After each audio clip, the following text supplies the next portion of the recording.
দেখে তো আপনারা বুঝতে পেরেই গেছেন যে আজকে কি রেসিপি আপনাদের সঙ্গে শেয়ার করব।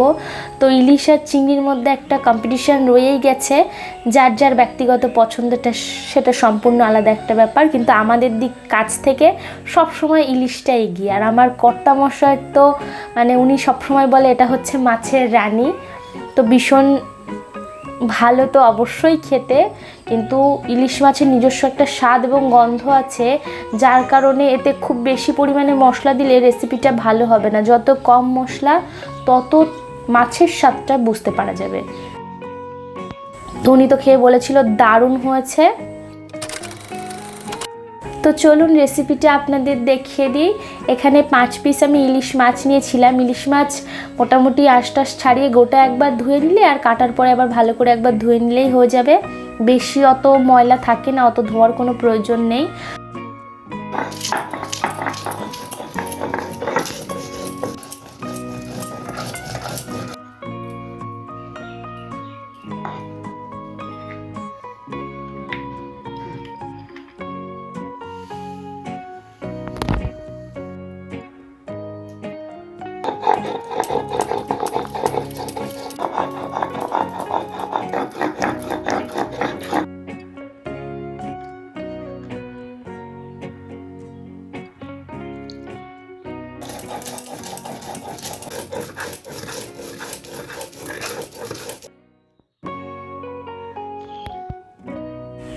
মশলার মধ্যে কাঁচা লঙ্কা, পোস্ত আর সর্ষে বাটা পড়েছে।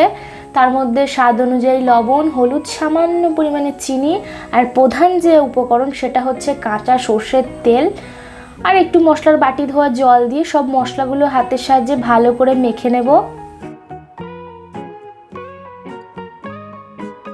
যে মাছটা রাখা ছিল লবণ, হলুদ আর সর্ষের তেল দিয়ে মাখানো, সেই মাছটা মশলার মধ্যে দিয়ে ভালো করে ওটাও উল্টে পাল্টে নেব, মশলার সঙ্গে একটু মেখে নেব।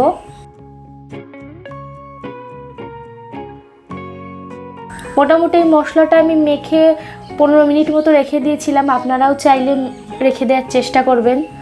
তারপর ওপর থেকে কাঁচা লঙ্কাটা ছড়িয়ে আবার বেশ খানিকটা সর্ষের তেল দিয়ে স্টিমে বসিয়ে দেবো।